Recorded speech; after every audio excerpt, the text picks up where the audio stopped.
Hello everybody and welcome to the Budget of Sigmar Final Army Review. Very excited about this. Obviously this represents the culmination of months of work by a lot of great people. Not everybody got their armies totally finished. I included everybody who posted up a final image here. I know there's still somebody else working, and I think that's awesome. The reality is it's about the journey, not necessarily about hitting the number. You know, we set these numbers so that we'd have a goal to work toward, but of course the effort, getting those models painted, that's what matters. In the end, we had 13 complete armies done in the 6 months, which I thought was fantastic. So 13 successful budgeteers. So I'm going to go through, kind of show each army off, talk a little about it. And in this video, links down below, you will find a poll. I'll also put a post up in the PMP that has the, and probably on the YouTubers, that allows people to vote. And we will go from there. Okay? All right, let's get into it. Okay, so we start off with the most unusual force. So this is Chris Smith, and I've just called it the Combined Forces. Chris described it like he's really living the Age of Sigmar spirit here. Just any model in the storm. Whatever you've got, you can use on the table, and Chris is living it and loving it, and it's great. So obviously this is the big sort of flashy models on parade. We've got big old Papa Nagash hanging out in the back, Neferata on her little kitty cat dragon, the High Elf Lord on dragon. We've got some of the Chaos and Stormcast heroes from the box set. So you got the Korgorath and the Bloodstoker and Korgus Cole with his little doggy, and then the Lord Celestant on Dracoth. And then, of course, we can't forget over on the back right, we've got the Coven Throne, which thumbs up, Chris. Way to model it with the Coven Throne. I've such a better model than the Mortis engine, so full thumbs up to you. And then finally, right in the middle is this beautiful Flame Phoenix, which I think he did an excellent job with. Wonderful fire effects there. Really looks great. So Chris obviously has, he sort of kind of took a more, rough and ready approach to it. And as I said, there's nothing about this that isn't completely viable in Age of Sigmar. So I say more power to you. He's following his bliss and painting and enjoying the models he likes and wants to have on the table, and that's fantastic. All right, let's look at next. All right, next up, David Griffin with the Free People. Now, I've seen this army in person. I met David at Adepticon. Very cool guy. I think he ended up getting first place overall with this very army. So, I mean, hey, thumbs up, man. Way to go. We've already seen it in action. So, obviously, this is a wonderful combination of the Empire and Bretonnia, sort of the newly combined Free Peoples. We've got some Damsels, some Empire Wizards. We've got his wonderful conversion on his Celestial Huracanum, where he's got the Dracoth pulling it, which I totally love. His great Lord on Hippogriff there, which is, or Empire General on Griffin. I suppose you can use it for either, really. There in the dead center. Got some Knights in the back, who can be Questing Knights or Grail Knights or whatever they need to be. And then, of course, some Bowmen, another Lord on Peg, and then some just regular Peg Knights. This picture really doesn't do David's force justice. You got to get some better pictures, Dave, because your stuff looks great. I saw it in person. Obviously, it plays well, too. So this is just fantastic. I love seeing all these models together. They feel right to me, and I love it, man. That's great. Bretonnia riding on. All right, Drunken Deer with Destruction. Obviously, he went for a high sort of pseudo-monstrous infantry count.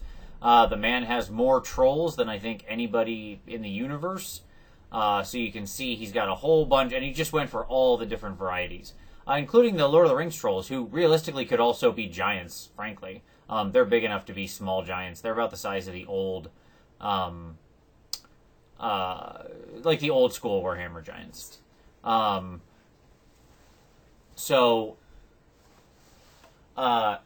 then we've got also some orcs, and the river trolls, the stone trolls. We got a lot of great stuff here. So obviously, you know, this is the Wa ready to be called and head out and have a great time just punching people in the face, and that's what it's all about for the Forces of Destruction. Great job, Deer. You can't see it in these pictures, but I would definitely go recommend to look at his post. I'll try to link to these posts. I'm not sure if I can do that or not, but I'll give it a shot.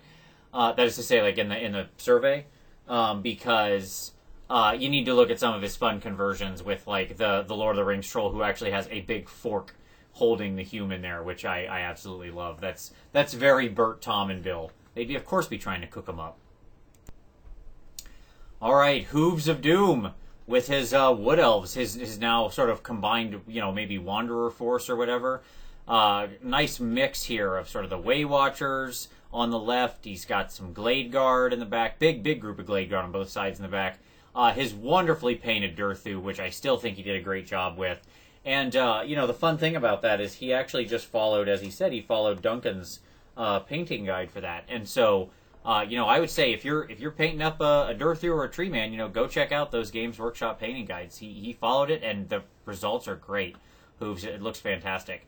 This whole army was obviously a big growing opportunity for him, as he talked about. It was a fun chance to learn new styles, to work in some fun colors, and I think it looks really great how it all came together. So just very well done.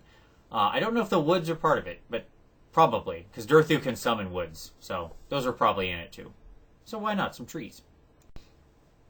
All right, James Wilson, who not only gave us the army, but even the original boxes they came in, and I love the backdrop here, James.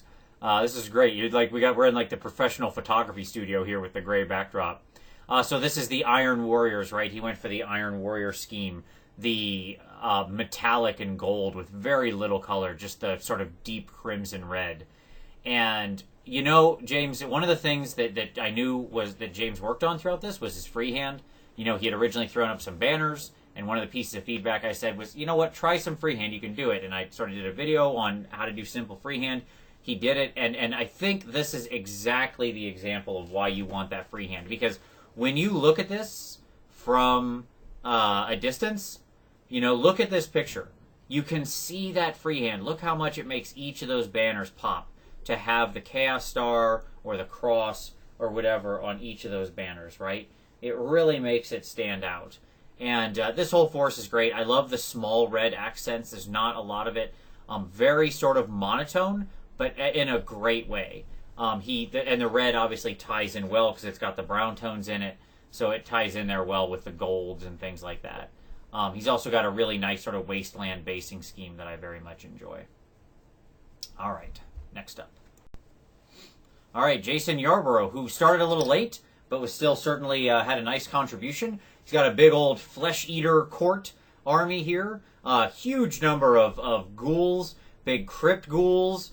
He's got a couple of the big Var Gulf. I always say the wrong one, but I think these are the big ones. So these are the Var Gulfs. Very nice, very earthy force. He did a great job of just working in some minor blood tones and red tones here and there, but for the most part having them look like that sort of dirty, worn flesh, right? As though these guys have just been scrounging around, crawling through corpses and digging in the dirt all day, which is fantastic. I love it. Way to go, Jason. All right, Matthew John Goodacre, who I butcher his name every time, but he didn't quite get everything done that he wanted, but you know he got so much done. He didn't quite hit the 100 wounds, but that's okay. A couple people didn't, and I wasn't about to not include this, being that, as we all know, I'm not a huge fan of Nurgle, but Matt really knocked this out of the park. He did a great job with this. His Nurgle force really carries through the scheme. He worked in a lot of tonal variation in his greens and his browns, kept it really wonderfully earthy and dirty without just being, you know, messy. Like, it's to do, I say all the time, to do truly, like, dirty, diseased, or kind of filthy armies is actually way harder than just, it's not just slopping paint around. You have to be very targeted with it.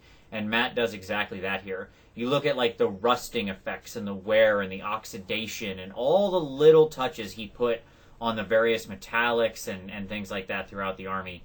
It's great. He's also got some wonderful small, you know, conversions in here with stuff like his Chaos Spawn and his Nurglite Sorcerer and things like that. So it's just really a fantastic force. I mean, I find it absolutely gross, but that's my own personal preference. Even I can see the artistic merit here because he did just a great job.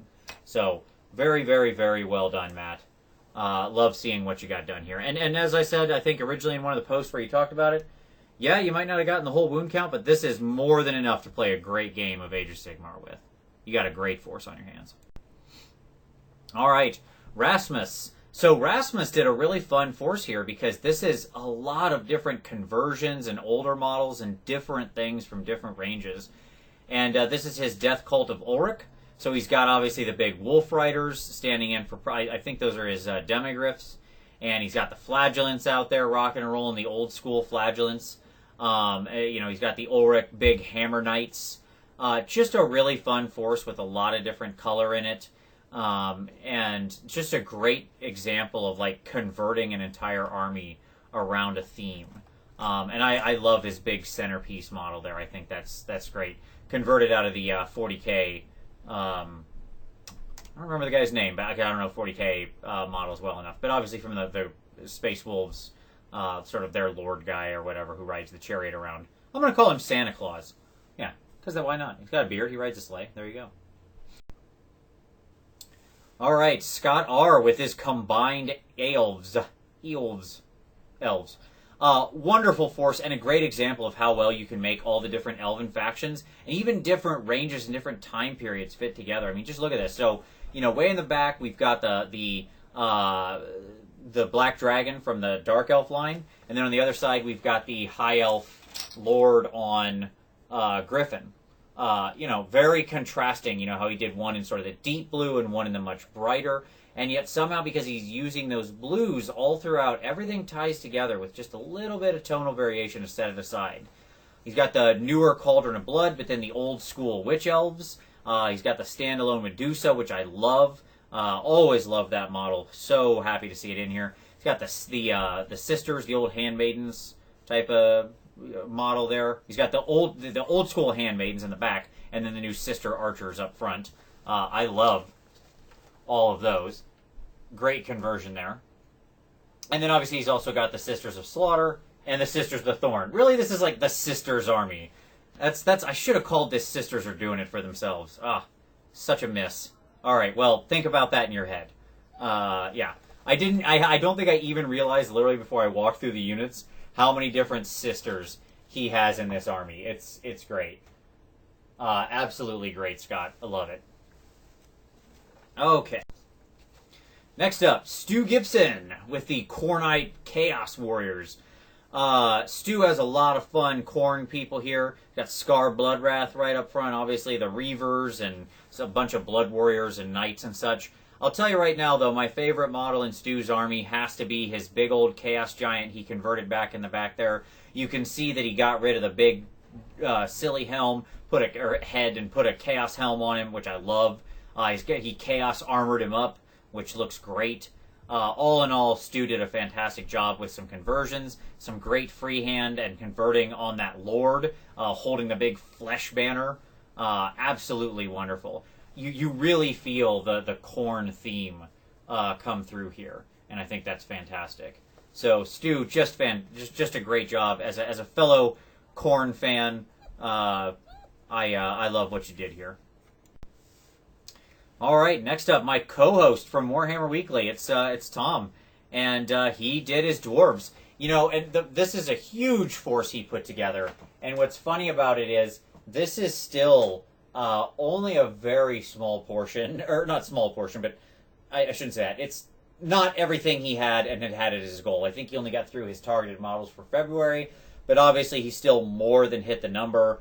He had just gotten a huge lot of dwarves at a very good price, so kudos to Tom. And he did an amazing job with this force. I do highly recommend you look at it. There's so much great detail in here with his warriors. He used great colors with like the green on some of the Longbeards or Ironbreakers. All dwarves, I get them kind of mixed up, so I apologize, Tom. I'm not trying to screw up your forces intentionally. But like things like his Anvil of Doom with his highlighted runes just came out really, really well. His gyrocopters look fantastic back in the back. So this is a nice big force, certainly more than enough to play a sizable game of AOS, and really an army to be very proud of. Tom has a lot of different armies that are in gray plastic. The Scourge of gray plastic is strong at Tom's house, so I'm definitely glad to see how much progress he made through this, and how much of his finished force he got painted. Alright, next up. Victor. Victor with this unbelievably beautiful Stormcast army. He's worked on it so diligently for months. It's just, I mean, to be honest, I love it. It's a masterpiece. His basing work is incredible. All the sort of rust oxides and pigments and stuff he works in there. The bright green mint color that I would have never thought would have worked with the purple, which I initially even told him I wasn't sure about. I take it all back, Victor. I should have trusted you. It looks great. All of this came together so well. It's a big, beautiful force with a lot of characters and character. And Victor, I think that I really, obviously I have nothing. If you watch the PMP reviews every month, it's basically us saying, yep, Victor did another amazing unit. You know, we never have anything bad to say because Victor's truly an artist in the community and he just does unbelievable work. And if you have any questions or you like this army, don't forget, Victor has a huge painting series that he's kept up on every week where he shows you all the techniques he used to do this army. So definitely go check out his videos and learn from a real master, a real pro. Okay? All right, and then finally, myself with my Warriors of Tzeentch. This was a smaller portion of what I put together. I just found myself addicted to doing this army. I very much liked how it came out. It was a lot of fun to do the bases, to do the conversions, to work with these colors. I just loved this blue. I fell in love with it from the first test model I did. And so I loved putting together this army. It has so many of the models that I really love. The cockatrices and the converted cockatrice, the slaughter brute, the big demon prince with wings, the manticore. I'll be completely honest, I love chaos monsters. Chaos warriors and knights, don't get me wrong, they look really cool. They have a lot of character, but I love chaos monsters. I've always had a soft spot in my heart for them. I just think they have such a neat look, and you can mess around and play with such bright colors because, hey, it's chaos. Why not? So, there you go. That brings us to the end. By the way, I'm not trying to end on myself. That went completely alphabetical by submitter, just so we're clear, by like first name, because that's how the Windows folder sorted it when I brought it in. But excellent work, all the budgeteers. Everybody did fantastic. Thank you to everybody who submitted. Thank you to everybody who followed along, who gave encouragement and feedback. This community continues to be amazing, and it's just a total inspiration. When I looked at what everybody did, it kept me painting, it kept me dedicated, and I'm really grateful to everybody for that. And of course now, we've just started our Spring Skirmish Challenge. I will link to that new video down below, so if you're curious about our next painting challenge, that's a smaller 2-month competition. It's the Spring Skirmish Challenge. We'd love to have you join us. So with that, I'll bring this one to a close, say thank you very much, and don't forget to go vote in the poll. There'll be lots of fun categories you can vote on for all the wonderful armies you saw here today. Okay? Thank you very much, everybody. We'll see you next time.